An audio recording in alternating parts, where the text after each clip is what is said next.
I trained my magic because I wanted to use magic. I hunted because I wanted to eat meat. And before I knew it, I had become the strongest Ono Hanbei. Chapter 1. Episode 1. The Insignificant Blacksmith's Son. I have fought for many years. It has been a life in which I have taken many lives. But I have no regrets. To regret would be an insult to the lives I took. I was born the third son of an insignificant blacksmith. My father's name is Doga, a blacksmith in a small village. My mother's name is Nois. She was a farmer's daughter who married at 15 and bore 4 sons and 3 daughters. It happened when I was 5.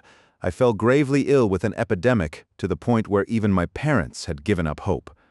But I did not die, and while I burned with fever, I regained memories of my previous life. In my previous life, I was born in a country called Japan, in an era of advanced science. After graduating high school, I worked as a salaryman until I was 30. On my way home one day, I saw a truck bearing down on a little girl. The driver had fallen asleep. At that rate, the girl would have been run over. I leapt out without thinking. After protecting the girl, my memory ends. I was probably struck by the truck and died. When my memories returned, I lamented for a while that I had been born into such an inconvenient world.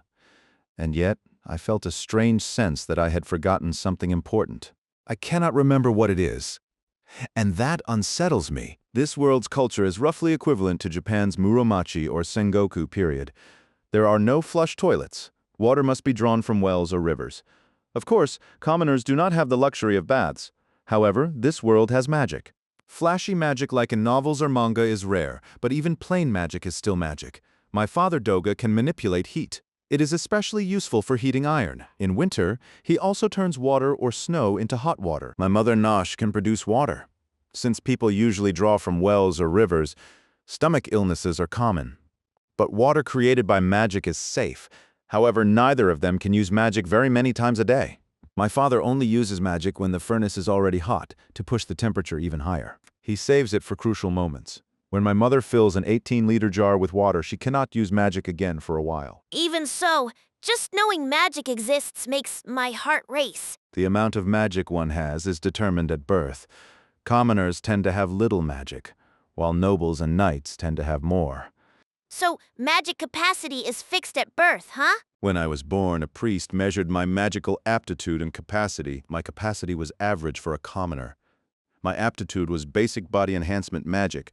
Body enhancement temporarily strengthens the body. For example, someone who runs 100 meters in 13 seconds could run it in 10 using enhancement. So, magic capacity is fixed at birth, huh? When I was born, a priest measured my magical aptitude and capacity. If magic exists, I have to use it. If I don't have much, I'll just increase it. I get more fired up the higher the hurdle. I'll test whether magic really can't increase. Using up all my magic might work. When magic is depleted, you feel sick. Most people stop once they feel unwell.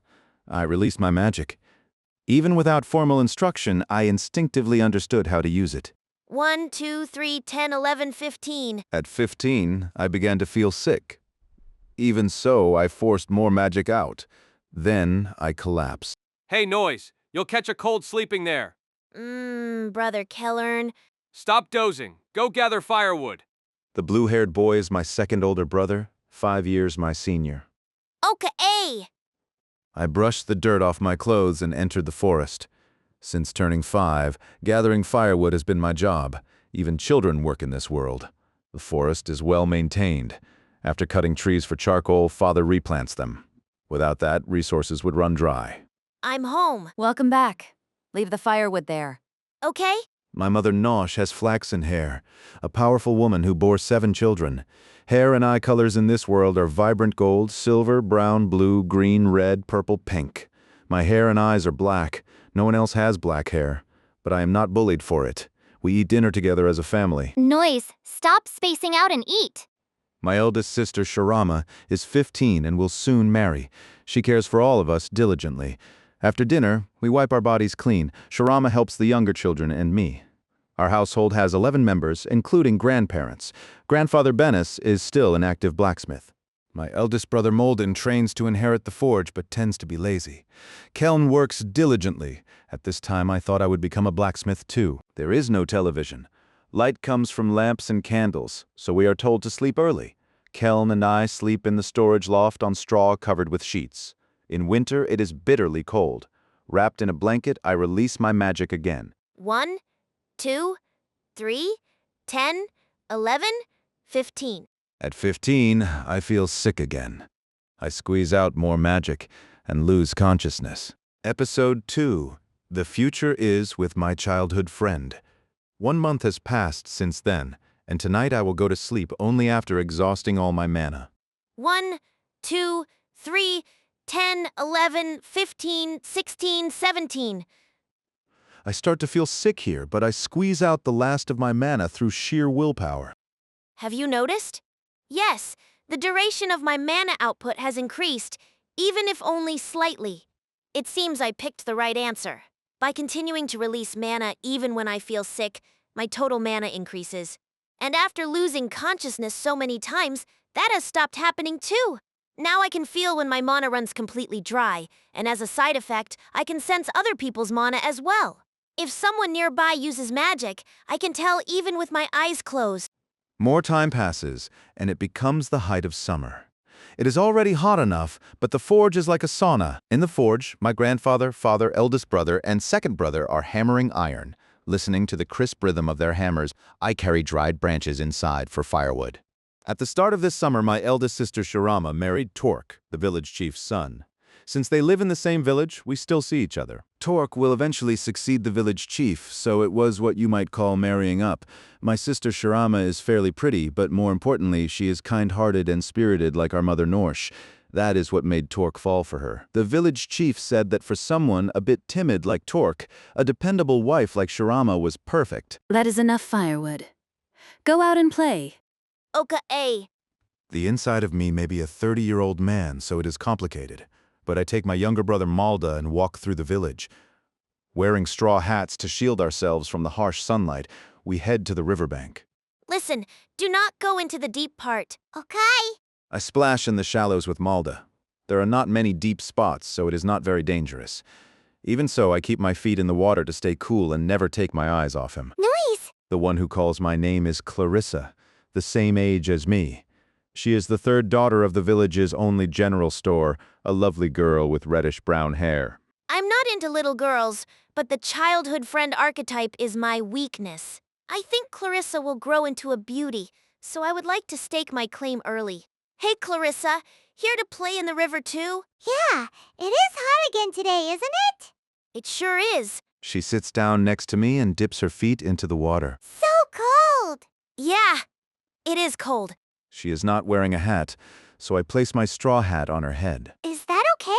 Sure, I will just make another one. I made that straw hat myself. It seems I inherited my manual dexterity from my previous life.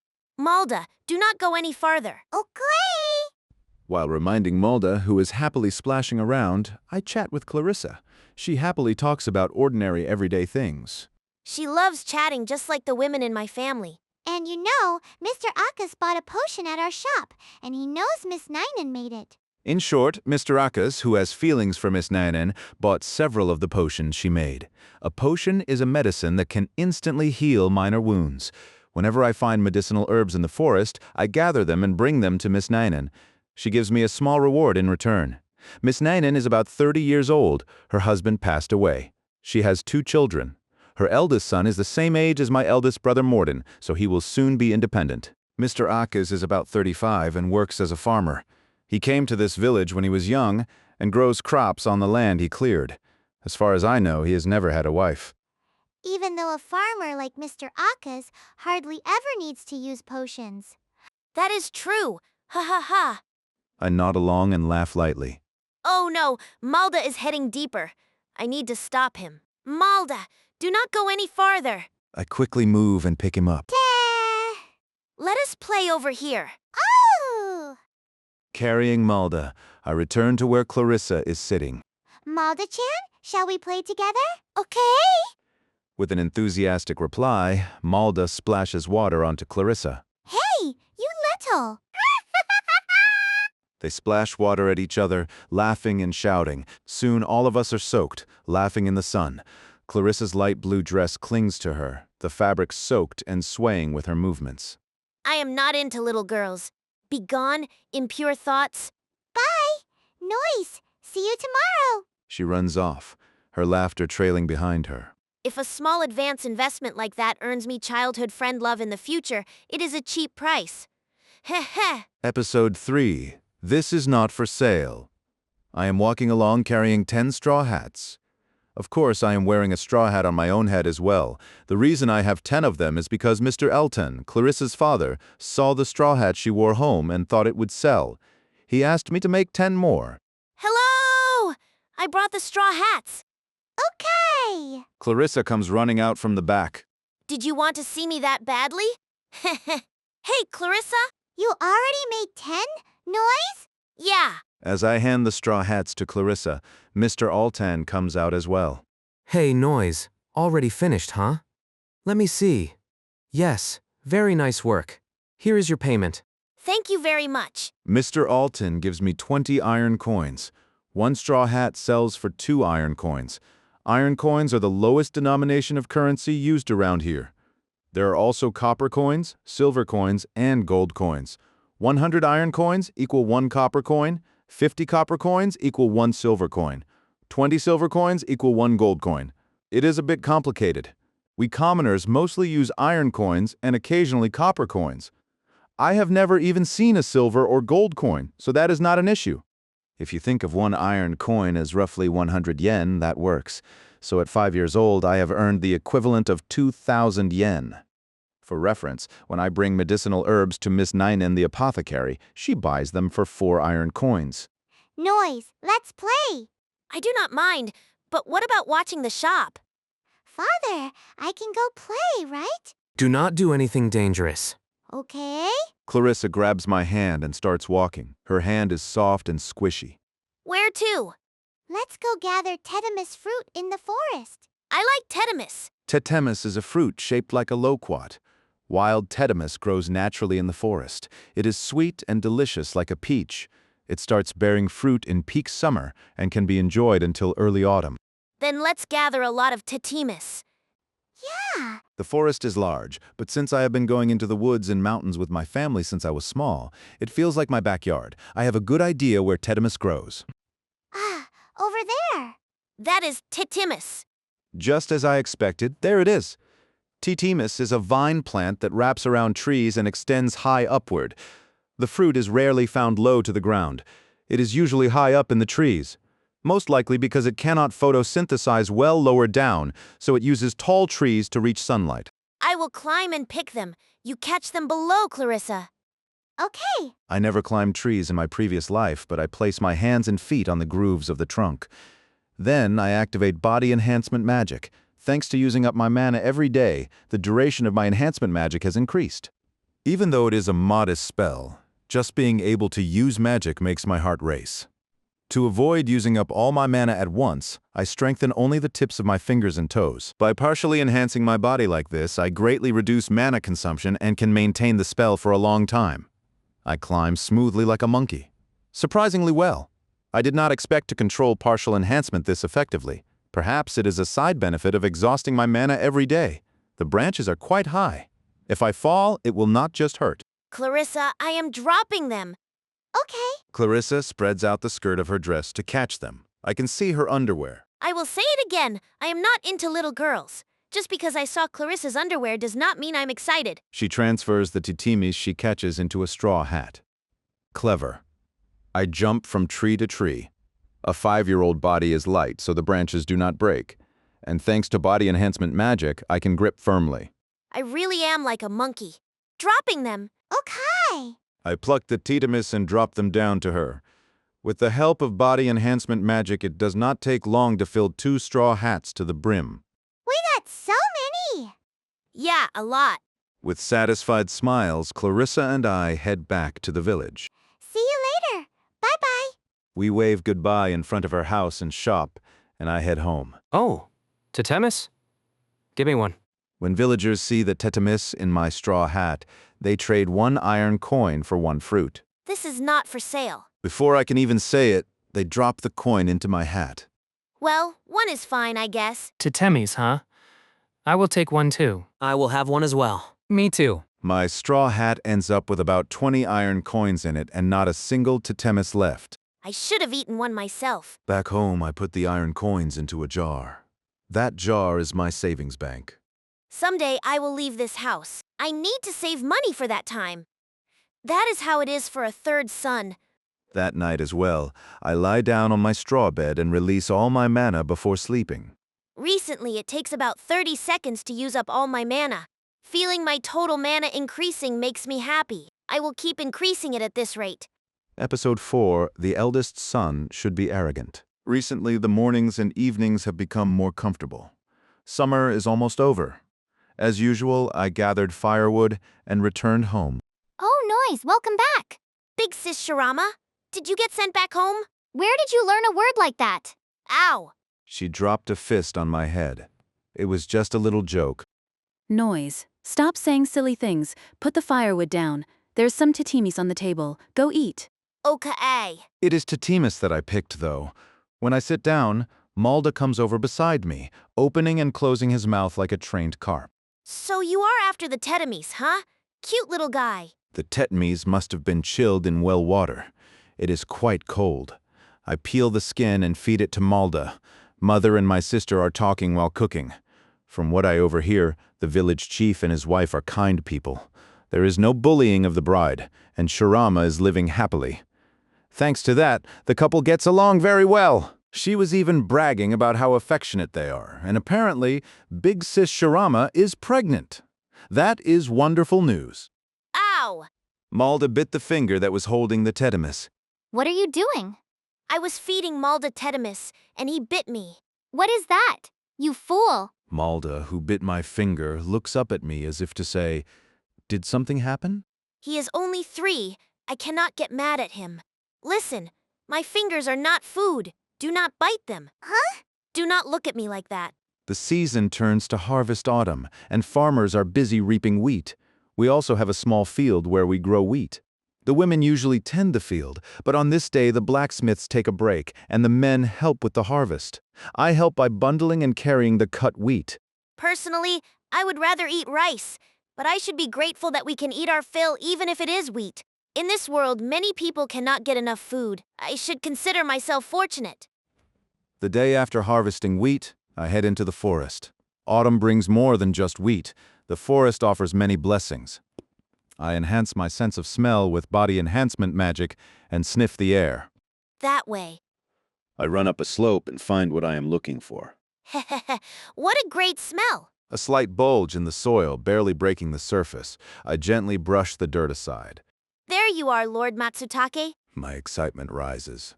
This forest is full of matsutake mushrooms. However, in this world, matsutake are not luxury items like they were in Japan in my previous life. Even if I bring them home, no one pays attention to them. Which means I can eat as many as I want. Humming to myself, I gather them.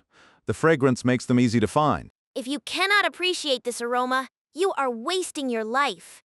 Though that is why I get to eat them freely. Back home, I grill the matsutake over a small charcoal brazier. The wonderful aroma stimulates my nose and my stomach growls. What are you eating? My third sister, Uchika, age 7, peeks in. Matsutake. Huh? Trash mushrooms? In this world, matsutake are called trash mushrooms. Do not say something so disrespectful. Uchika loses interest and leaves. It is sad that she does not understand this deliciousness.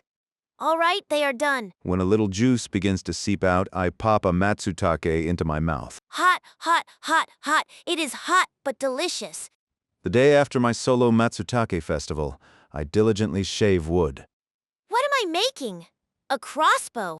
You might ask why a crossbow, but we do not have enough meat. Meat appears only once every few days, and even then, only a tiny amount. So I have to procure meat myself. Hey, Nois, is this good enough? Thanks, Big Brother Kern. What are you making with that? Heh you will see when it is done. Fine, but if you make something strange, Father will yell at you again. Oka A. I had my brother Kern, an apprentice blacksmith, forge the iron limb of the crossbow. I make the stock myself. The structure is simple, so it is not that difficult. Done. It has a sight for aiming, but that does not mean it is accurate. I will improve it as I test it. Drawing the string is difficult, but I have body enhancement magic. By strengthening my arms for just a moment, I can pull the string back. I set a bolt and aim at a tree. I press the butt of the stock firmly against my right chest and steady it, then pull the trigger. The bolt flies. Well, that is about what I expected for the first try. The bolt hits far from where I aimed. Is the crossbow bad, or are the bolts bad? I made 20 bolts, but even when aiming the same way, they scatter everywhere. First, I need to reduce the variation in the bolts. Looking closely, I see slight bends in them. They are not obvious, but even small imperfections matter. I shave them straight. The second test, the bolt hits the tree again, but closer this time. Progress. The bolts are now consistent. The crossbow is ready. The next hunt will be interesting. Morden does not seem to consider us younger brothers as true siblings. Such behavior is common from him. The eldest son who will inherit the house is raised with care, while second and later sons are treated roughly. That is how it is in most households. It is no wonder the eldest becomes overconfident. So I made the stone arrowheads myself. That is probably another factor lowering the accuracy. Episode 5. Never Make Mother Angry. By the time I finally made a crossbow I was satisfied with, autumn had deepened. But it is not too late yet. I sling a quiver across my back, shoulder the crossbow, and head into the mountains. I enhance my hearing and search for the sounds of animals. All right, this way. I suppress my presence as much as possible and move toward the sound. There it is. A wild bird that looks like a pigeon, a whole flock perched on a tree branch. I set a bolt into the crossbow and enhance my vision to aim. I am Nasu no Yoichi. I can pierce even the eye of a needle. I give myself that kind of suggestion and pull the trigger. The string releases with a light snap. The bolt flies straight and pierces the body of the bird. At that moment, the other birds take off from the branch, but the one struck by the bolt falls to the ground. Yes, now I can eat meat. Bread is hard, but we can eat plenty of it. There is vegetable soup too. But I need meat. To build a body, you need meat. Meat! And the feathers from the bird can be used for fletching. I pick up the bird and cut its neck with my dagger. I hang it from a branch to drain the blood. While waiting, I search for the next prey. I follow another sound of movement. That is huge. About 20 meters away, there is a wild boar. It looks like it weighs about 100 kilograms. Even with body enhancement magic, carrying something that big would be exhausting. I should leave it alone. The moment I think that, our eyes meet. The boar scrapes its front hoof against the ground, clearly ready to charge. This is bad. All right, time to run. I turn and start running. Behind me, I can hear the pounding footsteps of the boar. Hey! I'm running away, so do not chase me. I want to avoid fighting, but it does not seem willing to let me go. I strengthen my legs and leap upward, grabbing a tree branch with my left hand. The boar rushes beneath me like an express train and slams the brakes, carving the ground with its hooves. I drop to the ground and load another bolt into the crossbow. The boar has already taken a step forward. In my panic, I pull the trigger. The bolt strikes the boar in its left eye, but it does not stop. Wait, what? I twist my body to avoid the charge, but one sharp tusk gouges into the shin of my left leg. Gah! It hurts. My left shin burns like fire. When I look down, my pants are torn and blood is seeping out. Fortunately, the bone does not seem broken, but it hurts terribly. Damn it! Even while cursing, I stay calm. Maybe because I have already died once, the idea of dying a second time does not scare me as much as I expected. Of course, death is frightening, but the overwhelming terror I imagined is not really there. I load another bolt into the crossbow and fire again. The second bolt sinks deep into the base of its right front leg. The boar's movement immediately becomes worse. This is the last one. The third bolt pierces the boar's neck. A few seconds later, after breathing heavily, the boar collapses. My leg hurts, but I can still walk. But carrying this boar is impossible. It must weigh several times more than me. Actually, I do not even know how much I weigh. First, I cut its throat to drain the blood, but not much comes out, so I slice open the belly and shove my hand inside. I grab the boar's heart like a baby pump and squeeze it to force the blood out. When the blood finally stops flowing, I remove the organs. That reduces the weight somewhat. But it is still too big to carry. What should I do? Then I noticed the leaves of an ashune plant. Ashune is a rare low shrub among the trees in this mountain. However, the leaves growing from its tips are enormous.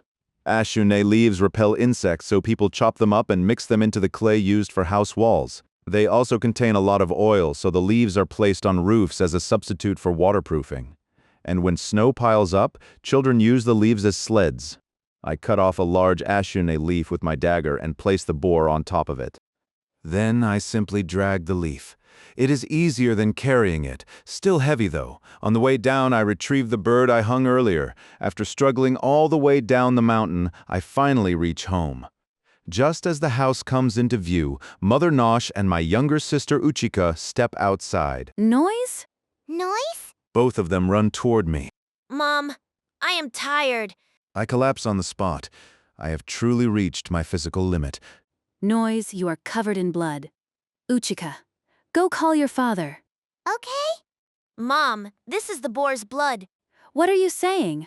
Noise is injured. Worry about your son instead of the boar. Now that she mentions it, I remember my leg wound. The pain returns, and I grimace. Hey, what happened to this boar? I hunted it, but it was really hard to carry. You hunted it? That is incredible. Well done, Nois. What are you saying? Noise is injured. Worry about your son instead of the boar. Mother explodes in anger. Grandmother Imaris brings a potion and pours it on my leg.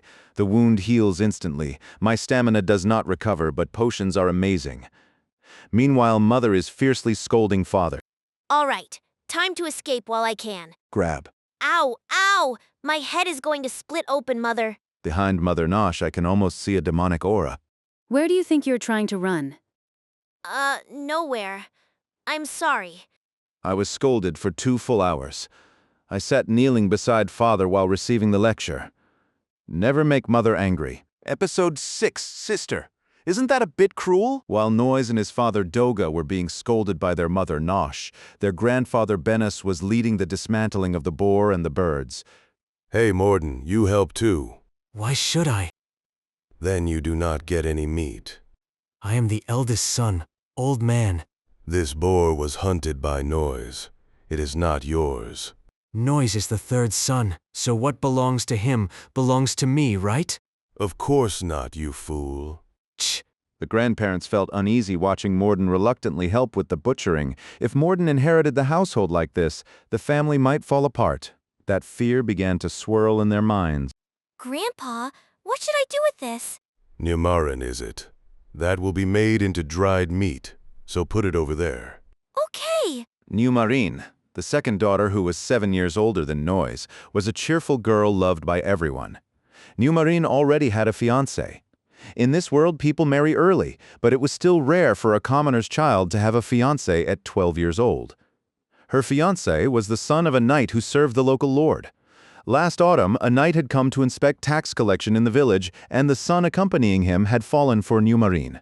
When someone of that status insisted, a poor commoner could not refuse. Because of that, Numarine had been going to the village chief's house to learn proper manners. Grandpa, what about this? Oh, Uchika, that will be today's meal, so give it to Grandma. Okay. The third daughter, Uchika, who was 7 years old, was so cute that even if you held her in your eyes, it would not hurt. Bennis, the doting grandfather, grinned as he watched her walk away. Hey, old man. What about the bones? The bones will be used as material for blades. Take them to the workshop. Completely different from how he treated Uchika, Bennis gave instructions to his second son Keln with a sharp gaze.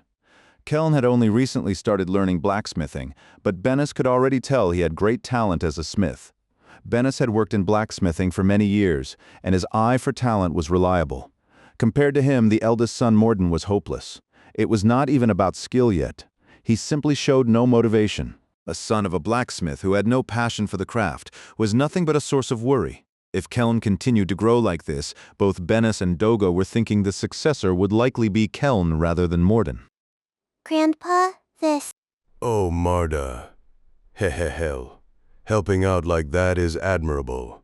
Take that to the workshop too. Do not touch the tools. They are dangerous. Okay. Grandfather Bennis was just as soft toward the youngest child, Marda. The day after hunting the boar, I was forbidden from going outside. If I disobeyed Mother Nosh's orders, something terrifying would happen. Shiver. Last night, delicious meat was served at dinner. When was the last time I ate meat so freely? In this life, I honestly could not remember. That was the sad reality. Why are you crying? Because the meat is so delicious. When I answered while sniffling, everyone looked at me strangely. Today I started the morning by cleaning the workshop, and after that I fetched water from the well for the blacksmithing work. The bucketful of water was quite heavy. This makes good strength training. 1, 2, 3, 4. What are you doing, Nois? Strength training. Strength training? What is that? You should try it too, Big Brother Kelm. It will train your body. I swing a hammer every day. That is enough for me. It was true that Brother Keln swung a large two-handed hammer every day. If you kept swinging something like that, your back muscles would become incredible. Grandfather Venus and Father Doga also had amazingly developed backs. Yet Morden was not nearly as impressive. He even had some loose fat that Grandfather and Father did not have. Clearly his training was still lacking. During the harvest season, the village chief collected tax wheat from each household and stored it in the granary. The tax rate was 50%. Half of the wheat produced had to be given to the Lord. Our family also grew wheat, but since we supplied swords and spears, our wheat was not taxed. However, it was technically only grown for our own consumption, so if we produced too much, it might become subject to taxation. Even the boar I hunted had to be taxed at half the meat. There were no hunters in this village, but that was the rule if someone hunted animals. Wild birds, however, were exempt from taxation. Most wild birds were small, so both collecting and verifying the tax would be troublesome. Since then, I had hunted 1 deer and 1 boar in the mountains. Thanks to that, the amount of meat delivered had easily exceeded 100 kilograms. The deer and boars in this world were larger than those in my previous life. Even the first boar I hunted had actually been considered a small one. Hunting them was one thing, but bringing them back was a real struggle. Once again, knights had come to inspect the village's tax situation. The village chief and his son Toruk were dealing with the knights. Shirama, who had married into Toruk's household, also looked busy. I should leave before I get caught. Nois, help me. Uh, What? Do you have a complaint? no, none at all. I could never oppose the older sister who had taken care of me for so long. The job sister gave me was to take care of the knight's horse. It was quite large with thick legs. When I thought of horses in my previous life, I imagined thoroughbreds from racetracks, but this one was much larger. It probably weighed around 1 ton. There were horses in this village too, but none had such an impressive build. It was probably because this was a war horse. There. Want some feed? When I offered the feed, the horse started munching happily. It seemed to like it. When I brushed its body with a scrubbing brush, it looked pleased. I think horses like me. The owner of that horse was a tired-looking man in his 50s named Cain Shrad. Earlier, he had been confirming the wheat harvest with the village chief. Nois, the knight is leaving, so bring the horse. Okay. I led the horse by the reins. It was a very obedient horse, and listened to me well. When I brought the horse over, the knight looked surprised. What? Did the boy take care of Golgo? Yes. So the horse's name is Golgo. That sounds strong. Golgo is in a good mood. Thank you for taking good care of him. No. I did not really do much. This one is quite temperamental. If the wrong person approaches, he will kick them away. What? That is terrifying. I looked at Sister Shirama. Do not look away! Sister, isn't that a bit cruel?